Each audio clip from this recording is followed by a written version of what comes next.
So starting with preschool, floor, and tramp, I explained in the meeting a little bit briefly about how we have combined them together. We used to do 4 rotation events. Now we only do 3. It's worked really well for us in regards to getting a little more done with both trampoline and floor, but also being able to now throw in some brain activities and some other skills besides just gymnastics that have helped develop the kids' skills a little bit faster. So we made that decision over the summer during the fall time, and it's worked out pretty well for us so far. So it is totally up to you how you would like to rotate your kids around stations. I would advise these first 2 weeks keeping them at each station until you decide you want them to rotate. So maybe like a minute or 2 at each station. You can kind of do that math however you'd like, based on how long you're at each event rotation. So bars, beam, and then floor and tramp are the same. So but most of the time, once kids get a little more adapted, if they are able to get their stations done and you are not having to tell them what to do all the time, you are welcome to have them rotate around kind of on their own, or take a couple turns and then rotate on their own. That will be totally up to you when that time comes.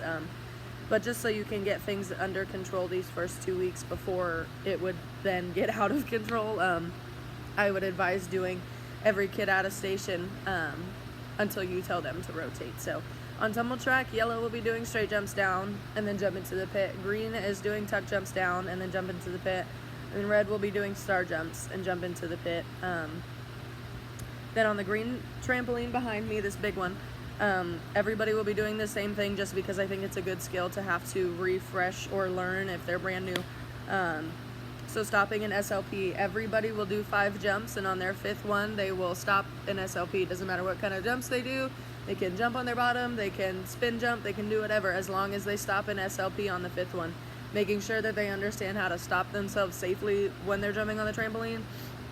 And not just jump off or walk off or jump on their butt. And it's very easy for the little ones to get hurt, more so getting off rather than doing whatever their actual skill is itself. So, and then just having that be a refresher for all of the other levels also that kind of understand that a little bit more.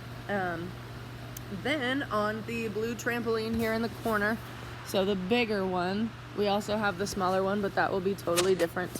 Over there, you are going to do 3 jumps on each foot, so you can do 3 jumps and then stop and take a little break and then do the other foot, or you can do 3 jumps, 3 jumps, 3 jumps, 3 jumps the entire time. It kind of just depends on where your kids are at, so kind of give them a little bit of room to decide. So they just need to do 3 jumps on each foot, but obviously you want to keep them moving during that entire time, so tell them maybe take a tiny little break and then do it again. Then on that same trampoline for green, they're going to be doing the same thing, except they're a little more advanced, so they should be able to do 5 in a row, and not so much as yellow where they're not in a row. So technically in yellow, if they need to take a couple jumps and then do their other foot, if they are not coordinated enough yet, they should be, but that's totally fine if not. They can take a couple jumps in between, but really try and get them to be able to do 3 jumps on each foot. Green should be able to do 5 jumps in a row on that foot without stopping. And then that trampoline for red will also be seat drops.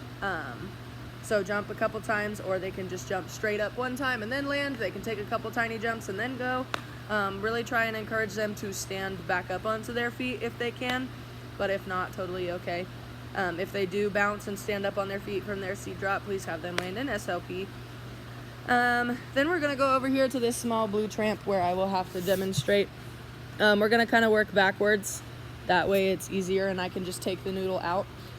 So over here, they're going to be doing donkey kicks. Yellow does not have this noodle right here. So they will just be doing donkey kicks with their hands on the green. And then this noodle will come in for green and red, and they're going to do donkey kicks over it. So their feet will be together and they'll go back and forth. And then red will do the exact same thing and go back and forth. So when they go back and forth, you are welcome to have them go this way if you really want, especially in red, but in green, if they have to go this way, that's okay too, because green is a little less advanced. Yellow, you will just take this out and go however they would like. Moving on to this station, this one for yellow, they will sit on the slider. They will sit on the slider in the middle of the hula hoop, and they're going to try not to use their hands to help, but they're going to use their feet to help them spin around in a circle on the slider, and you can go both ways. You can keep their feet together if you want to, but that may be a little difficult. So yellow sits and spins, green will put their hands here, and they will walk around in a circle and try and make sure that they are able to keep the slider in one spot. Red, you're going to have them say pike and straddle every time they do a step, because it is both shapes. So this is pike, straddle, pike, straddle, pike, straddle, etc. So they keep that smack dab in the middle, and try and keep it there and make an entire circle. Then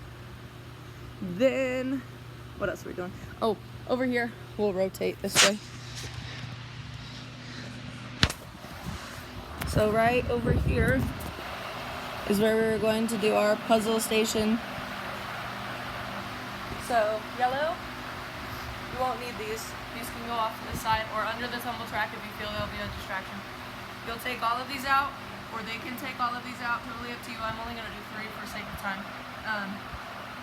And you're going to have them hang out in a pike, okay, and then they will put all of these in there as best they can before they come down. And then so same thing the other way. Their hands will balance on top of these, so it's a little bit harder. So they will go up in a pike, and they will try and put all of these on as best they can before they need to come down. For the stuffed animal behind me right here, it's a goose or a swan, whatever we're calling it. They will do a bridge up like a table and hold the stuffed animal on top of their table as long as they can.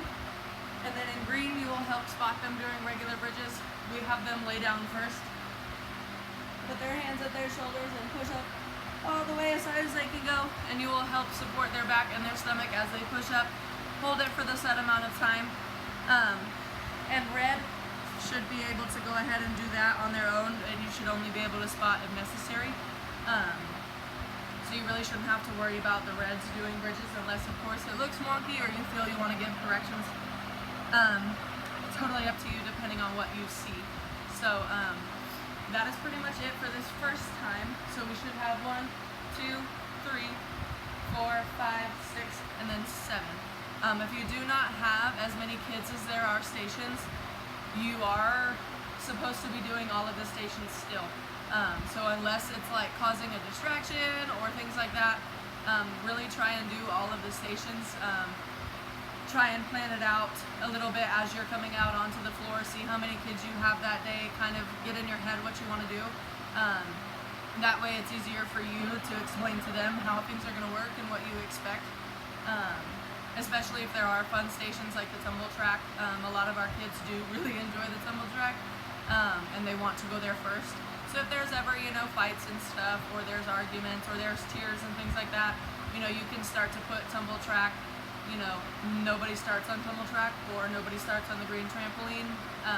And you can kind of make that decision based on how your first 2 or 3 classes go.